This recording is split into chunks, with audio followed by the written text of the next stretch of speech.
મારા મનમાં એવો ભાવ હોય કે મારે એક ધર્મશાળા બનાવવી છે, જ્યાં થાકેલા વટે માર્ગોને વિસામો મળે, એને આશરો મળે. મારા મનમાં એવો ભાવ હોય કે મારે એક ફ્રી દવાખાનું કરવું છે,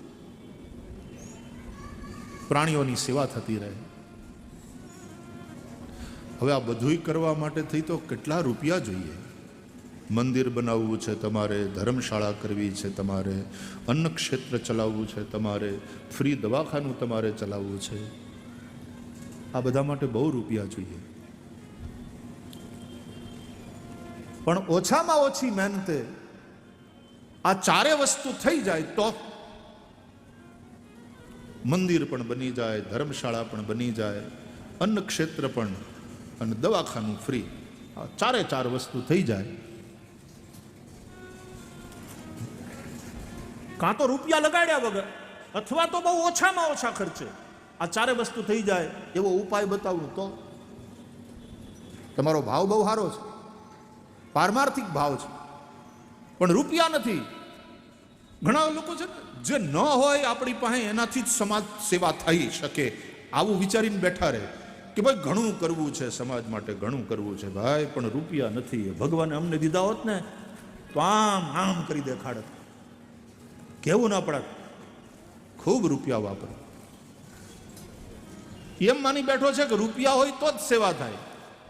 રૂપિયા હોય તો સેવા નથી થતી, સેવાનો ભાવ હોય તો સેવા થાય. બાકી રૂપિયા ઘણાની પાસે પડ્યા છે, પડ્યા જ છે. તમારા મનમાં ભાવ હોય કે મારે આ ચાર વસ્તુ કરવી છે, મારે મંદિર બનાવવું છે, મારે ધર્મશાળા બનાવવી છે, મારે ફ્રી દવાખાનું અને એક અન્ન ક્ષેત્ર, આ ચારે ચાર મારે કરવું. નાનામાં નાનો માણસ હોય, નોકરિયાત માણસ હોય, એ પણ આ ચારે વસ્તુ કરી શકે. વ્યાસપીઠ ઉપરથી એનો ઉપાય બતાવું. ઝાડ વાવો.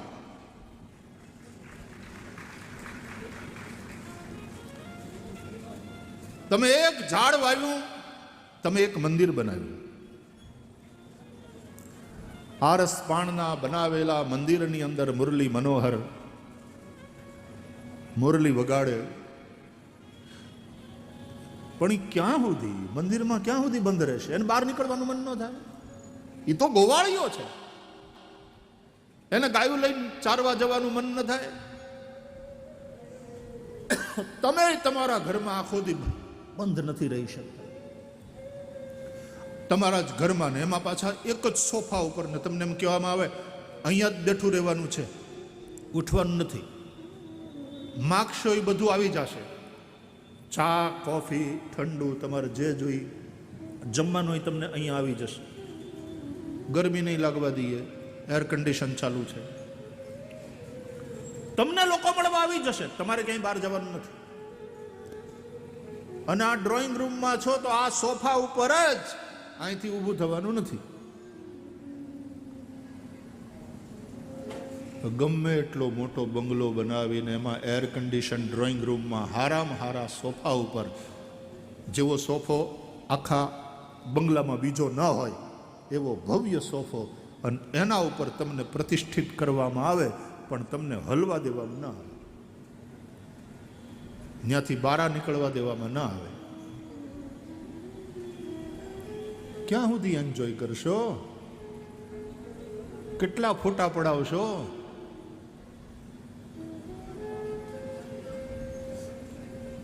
કંટાળી જવાનું. એ કોરોનાને કારણે ઘરમાંથી બહાર નીકળવા નહોતું મળતું, અને કઈ દશા થઈ હતી આપણી. ભગવાન કૃષ્ણને, ભગવાન દ્વારકાધીશને તમે ભવ્ય મંદિરમાં કેદ કરીને રાખશો? આવું ભવ્ય મંદિર બનાવી અને પછી એની પ્રતિષ્ઠા કરીએ એટલે આપણે ત્યાં એમ કહેવાય છે કે આ અચલ પ્રતિષ્ઠા છે. હવે અહીંયાથી આ સ્વરૂપ હલે નહીં. શાસ્ત્રીય રીતે બરાબર છે, અચલ પ્રતિષ્ઠા. પણ તમારી અચલ પ્રતિષ્ઠા તમારા ઘરમાં કરી દઈએ તો ભવ્ય બંગલો બનાવી સેન્ટ્રલી એર કન્ડિશન મકાન બનાવીને સારામાં સારા સોફા ઉપર તમને વિરાજમાન કરી, પ્રતિષ્ઠિત કરી, અને બધુંય તમે માગો તે હાજર થાય ત્યાં, અને તમને એકલું ન લાગે એટલા માટે લોકોય તમને મળવા આવે, પણ તમારે હલવાનું નહીં. લ્યો કરોડપતિઓ, બોલો, ફાવશે? એ પરિસ્થિતિ સ્વીકાર્ય છે?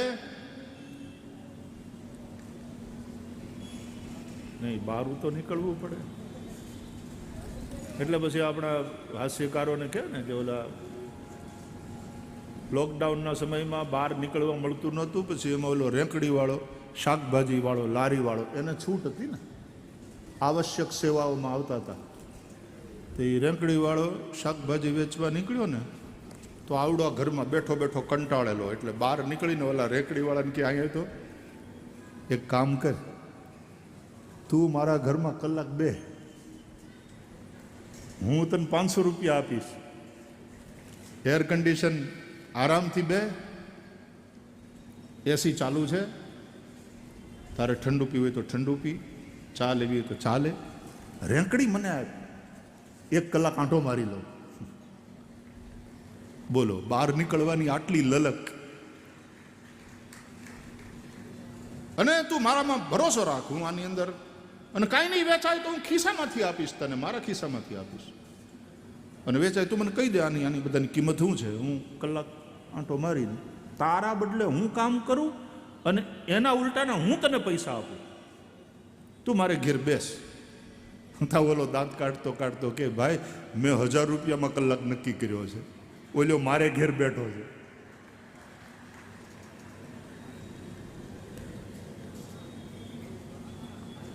નથી ઘરે રહેવાતું, થાક્યા પાક્યા ઘેર આવો, હાંજે ઘેર આવીને જમી કારવીને તરત બહાર નીકળવે, એટલે ઓલી ઘરની ગૃહિણી કહે કે તું તારું કામ કર, હું પાન ખાઈને આવું. પાન ખાવાને બાને વળી પાછા બહાર નીકળી જાય, મિત્રોની સાથે બેસે. તમને જો આવા હારા ઘરમાં બધુંય મળતું હોય ને છતાંય તમને એક સોફા ઉપર પ્રતિષ્ઠિત થઈને રહેવાનું જો સ્વીકાર્ય ન હોય તો ભગવાનને કેમ હોય ભાઈ? હારામાં હારા મંદિર, અચલ પ્રતિષ્ઠા, 56 ભોગ, અને સામે ભીડ. દ્વારકાધીશ કી જય હો, દ્વારકાધીશની જય હો, રણછોડ રાયની જય હો, મુરલી મનોહર લાલ કી જય હો. ભગવાનને ગમે? એને એમ ન થાય કે બારો નીકળવા દે, બારો નીકળવા દે. એટલે શ્રીમદ ભાગવત કહે છે કે માત્ર મંદિરની મૂર્તિમાં જ ભગવાનના દર્શન કરે અને પ્રાણી માત્રમાં રહેલા પરમાત્માની ઉપેક્ષા કરે તો એ ભગવાન કહે છે મારો ભક્ત તો છે, પણ સ ભક્ત પ્રાકૃત સ્મૃત, એ જડ ભક્ત છે.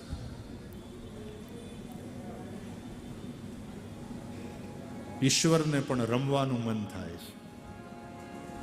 આ લીલા એટલે ઈશ્વરની ક્રીડા, ઈશ્વરનું રમવાનું.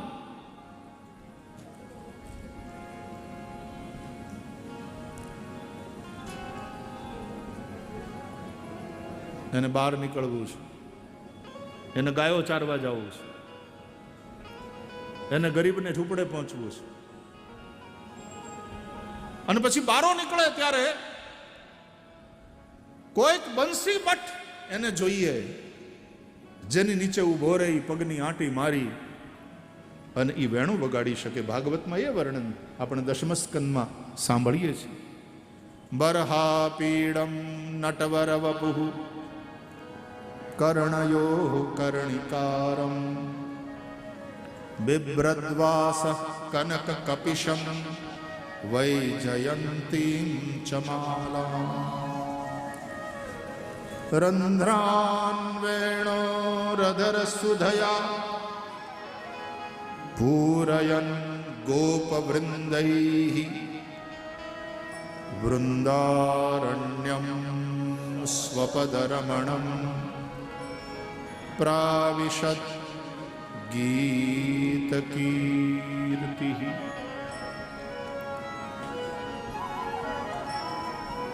માથે મોરપંખનો મુકુટ છે, ભગવાનના શ્યામ શ્રીઅંગ ઉપર પીળું પીતાંબર શોભે છે, ગળામાં વૈજયંતી માલા છે,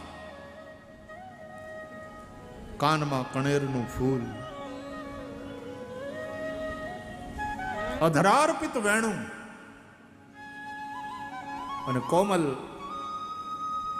કરાંગુલીઓ, હાથની આંગળીઓ, એનાથી વેણુના છિદ્રને પૂરતા, વેણુમાં પ્રાણ ફૂકીને વેણું વગાડતા વૃંદાવન વિહારી મુરલીધર. એને ઊભા રહેવા માટે કોક તો બંસીબટ જોઈએ, કોક ઝાડનો છાંયો તો જોઈએ. એ ઝાડવા વાવો, ક્યારેક ઈ ઝાડની નીચે બેસીને મુરલી મનોહર એની નીચે ઊભો રહીને મુરલી વગાડશે, અથવા ન્યા બેઠો બેઠો પોતાની ગાયોને બોલાવશે. ત્યારે તમે ઝાડવું નથી વાવ્યું, ત્યારે તમે મંદિર બનાવ્યું. એ મુરલીધરનું મંદિર છે.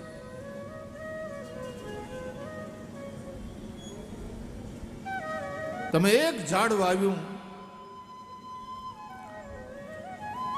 તમે એક ધર્મશાળા બનાવી, એની નીચે કેટલાય વટે માર્ગો આવીને ઝાડવાની નીચે વિસામો કરે, બપોરા કરે, થાક્યા પાક્યા એને છાંયો મળે.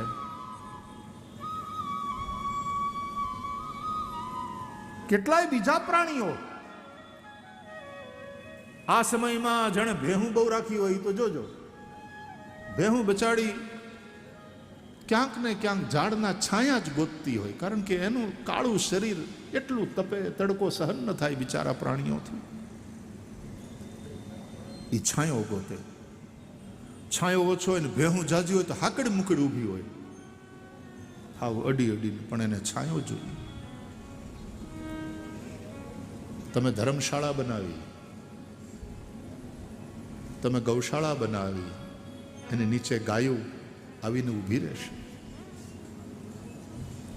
એક ઝાડ વાવ્યું, તમે અન્ન ક્ષેત્ર કર્યું, એના ફળ મનુષ્યો પણ ખાશે, એના ફળ પક્ષીઓ પણ જમશે, કેટલાય પ્રાણીઓના પેટ ભરાશે. તમે એક અન્ન ક્ષેત્ર બનાવ્યું, એક ઝાડવું વાવ્યું ને.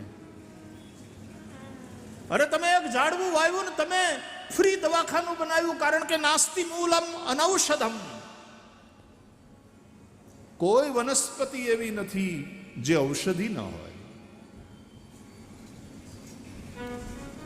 હું સાઉથ આફ્રિકામાં હતો, અમે ત્યાં આફ્રિકન સફારી માટે ગયા હતા.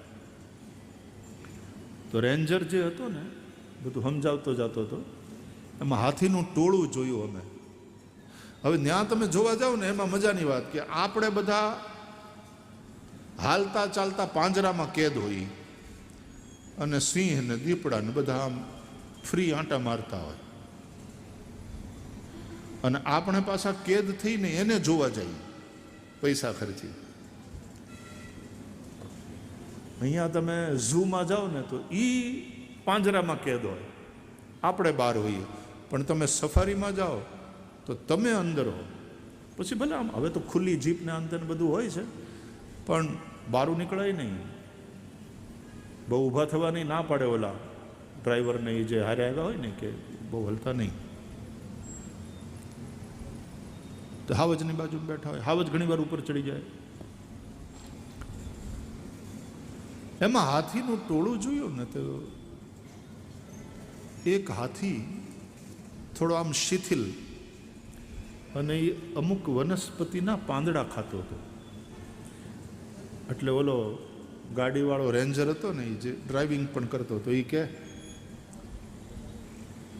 આ હાથી બીમાર છે. એટલે અમે બધાએ પૂછ્યું, ભાઈ તું ડૉક્ટર છે હાથીનો, પશુનો? એટલે આમ એને પૂછ્યું કે તને કેવી રીતે ખબર પડી કે બીમાર છે? એ કે જે વનસ્પતિના પાંદડા ખાય છે ને એ બીમારીમાં એના માટે ઔષધિ છે. આ હમણાં બીજું કાંઈ ઘાસ કે બીજું કાંઈ નહીં ખાય, બીમાર છે, એનું પેટ થોડું ડિસ્ટર્બ છે એટલે એ બીજું કાંઈ નહીં ખાય. એ જે વનસ્પતિના પાંદડા અત્યારે ખાઈ રહ્યો છે એને માટે ઔષધિ છે. થોડા દિવસ આ વનસ્પતિને ખાશે ને એટલે હાજો થઈ જાય. આ એનું દવાખાનું, ફ્રી દવાખાનું. અને હાથીને ખબર છે કે કઈ બીમારીમાં આપણી શારીરિક પરિસ્થિતિ આવી હોય તો એમાં કઈ વનસ્પતિ ખાવાથી મને સારું થઈ જાય. હમણાં આ બધું ન ખવાય, હમણાં આ ઔષધિ લઉં. જાણીને બહુ આનંદ થયો કે એક ઝાડવું એટલે એક ફ્રી દવાખાનું કેટલાય પ્રાણીઓને માટે. એટલે વાલા ઝાડ વાવો. એક ઝાડ વાવશો તો તમે એક મંદિર બનાવ્યું, એક ઝાડ વાવશો તમે એક ધર્મશાળા કરી, એક ઝાડ વાવશો તમે એક અન્ન ક્ષેત્ર બનાવ્યું, એક ઝાડ વાવશો અને તમે એક ફ્રી દવાખાનું કર્યું. મંદિરો, ધર્મશાળાઓ, અન્ન ક્ષેત્રો, ફ્રી દવાખાના. આપણા શ્રીમંતો, આપણા ધનવાનો એની રીતે બનાવે છે બરાબર, પણ ઝાડવું તો ગરીબમાં ગરીબ માણસ પણ વાવી શકે. પોતાના ઝૂંપડાની આજુબાજુ થોડા ઝાડવા વાવે, થોડું એને શરૂઆતમાં પાણી પાય, તો પછી તો એ ઝાડવા જ તમારે ત્યાં મેઘરાજાને બોલાવવાની કંકોત્રી, એ નિમંત્રણ પત્રિકા છે, એ વરસાદને લાવશે.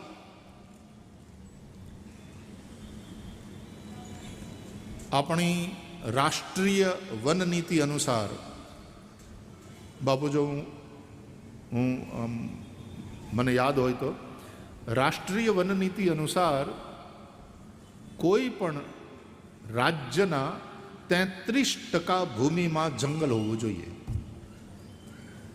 ઝાડવા હોવા જોઈએ. રાજસ્થાન, ગુજરાત જેવા રાજ્યો એ બાબતમાં હજી આપણે પાછળ છીએ. જંગલો કપાતા જાય છે, ઝાડવાઓનો હોથ વળતો જાય છે. સાંદીપનામાં અમારે હાવ બંજર જમીન હતી અને ત્યાં પાણી તે ઓછું છે ને ખારું છે, તોય બને એટલું લીલુંછમ બનાવ્યું છે. ઝાડવા વાવી વાવી વાવી કે બિલ્ડિંગ તો બની જાય 2, 5, 10 લાખ કરોડ રૂપિયા ખર્ચો, તો એ તો 1.5 વર્ષમાં બની જાય. પણ ઝાડવા તો આજ વાવો તો એ કેટલા વર્ષ પછી એનું તમને પરિણામ મળશે. પણ વૃક્ષ વાવવા જેવું પુણ્ય બીજું કોઈ નથી.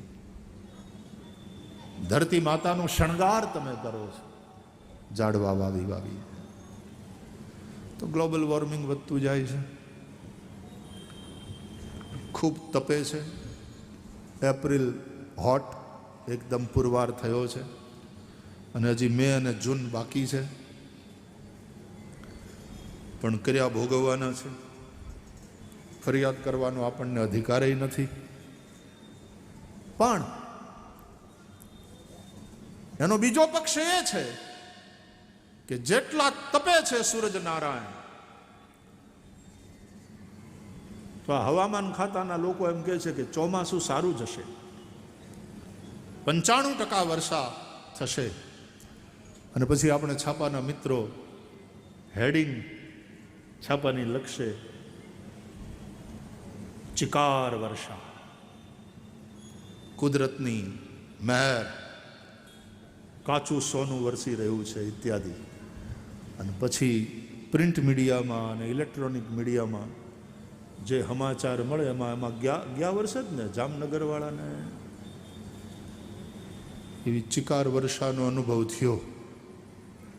ગામમાં પાણી ભરાણા હતા અને ગ્રામ્ય વિસ્તારોમાં તો બહુ પાણી ભરાણા.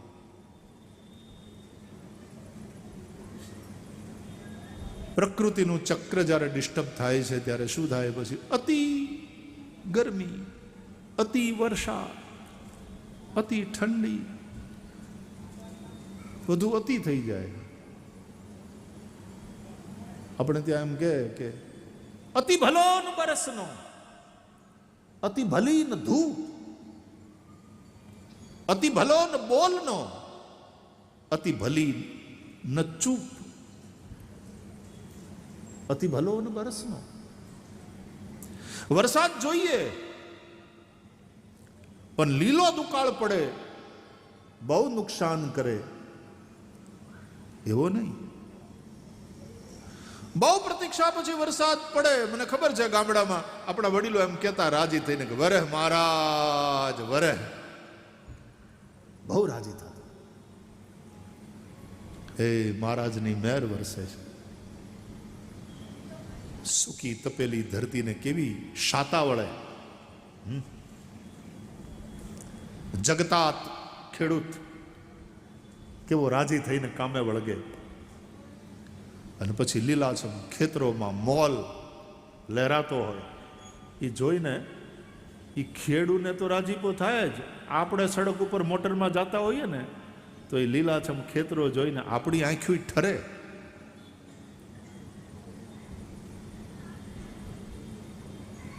પણ પછી હાથ દી સુધી હેલી સૂરજનારાયણના દર્શન થાય નહીં. એટલે એના એ બધી વરહ મહારાજ વરહ એમ કહેતા હોય ને એ હવે તો ખમૈયા કરે તો હારું, આ નહીં તો લીલો દુકાળ પાડશે. અતિ ભલો ન બરસનો, અતિ ભલી ન ધૂપ.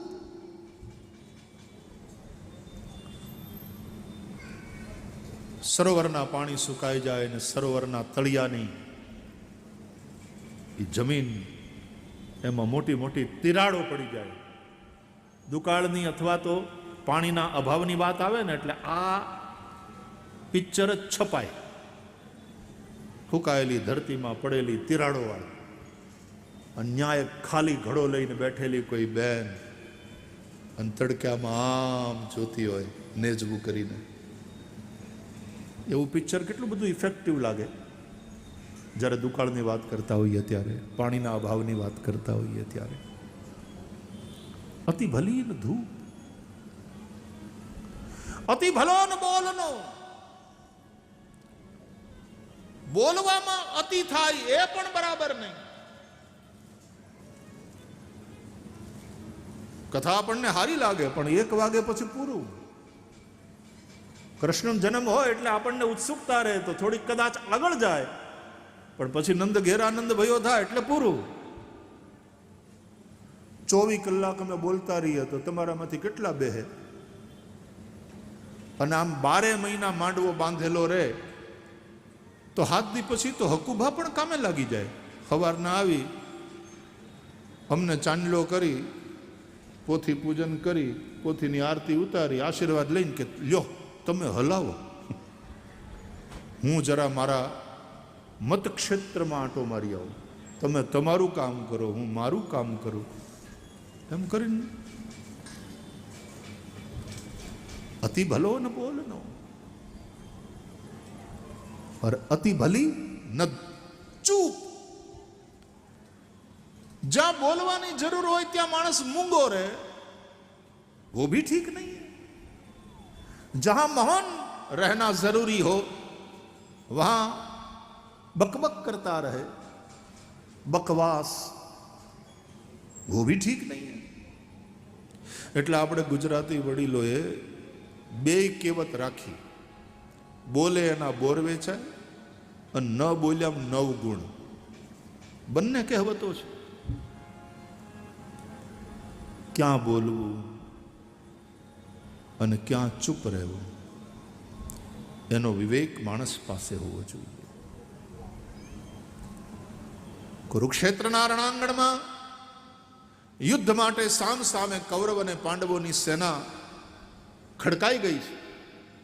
એક બાજુ 11 અક્ષૌહિણી, એક બાજુ 7 અક્ષૌહિણી. યુદ્ધ માટેની સંપૂર્ણ તૈયારી છે.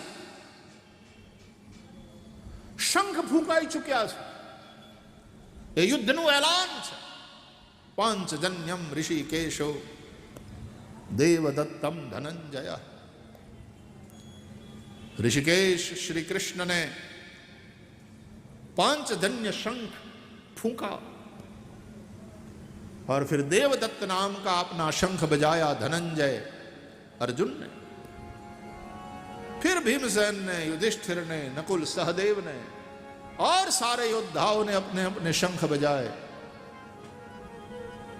तुमुल युद्ध माटेनी तैयारी।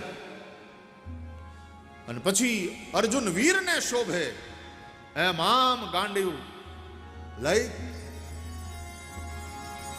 અહીં ભાથો, એમાં બાણ, ગાંડિવને આમ પકડેલું અને શ્રી કૃષ્ણને કહે છે, સેનયોર ભયોર મધ્યે રથમ સ્થાપયમેચ્યુત યાવદેતાન નિરીક્ષેહમ યોદ્ધુકામાન અવસ્થિતાન કૈર્મયા સહ યોધવ્યમ અસ્મિન રણસમુદ્યમે.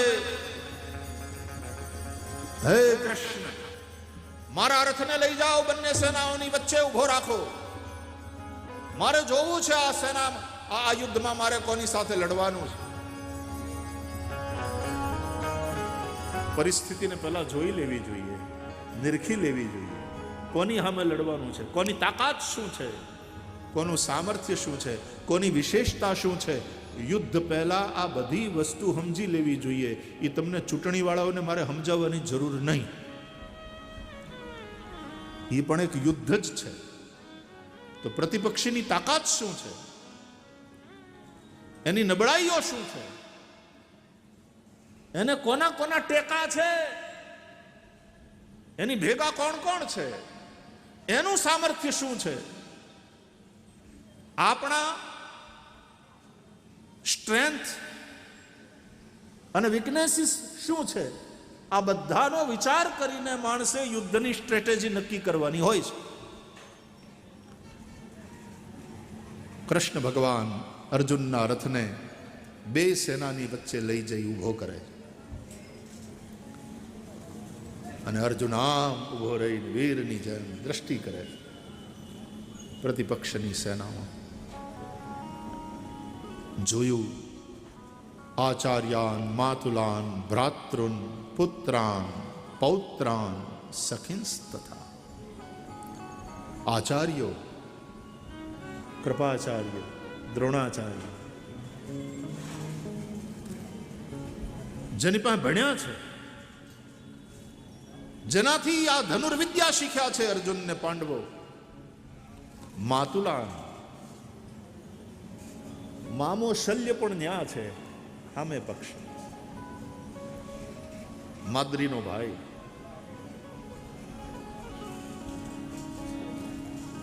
ભ્રાતૃન, ભાઈઓ, જેની હારે રમ્યા, જમ્યા, ભણ્યા, મોટા થયા, બધા ભાઈઓ. સખાઓ, પુત્રો, પૌત્રો. અને આ બધાને જોઈને અર્જુનને જે મોહ થયો, એને એમ થયું, ઓહો, આ બધાને મારી નાખવાનું, મારી શકું એમ છું, તાકાત છે મારી પાસે. પણ આ બધાને મારીને પછી ઈ રાજસત્તા અને ઈ સમૃદ્ધિને ભોગવવાની, આપણા જ સંબંધીઓના ખૂનથી ખરડાયેલી એવી સત્તા રાખીને શું?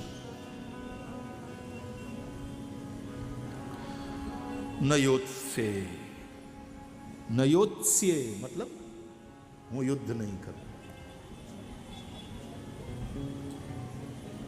कृष्ण, मैं युद्ध नहीं करूंगा.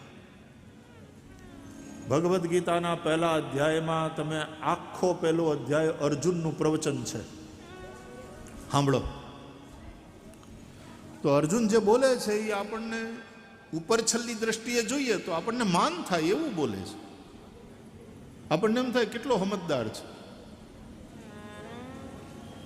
જાતું કરવા વાળો આઝણ છે.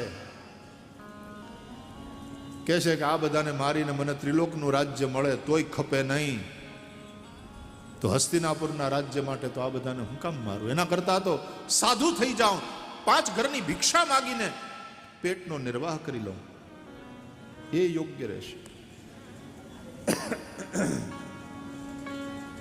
મારે કાંઈ નથી જોતું, કજિયાનું મોઢું કાળું કરો,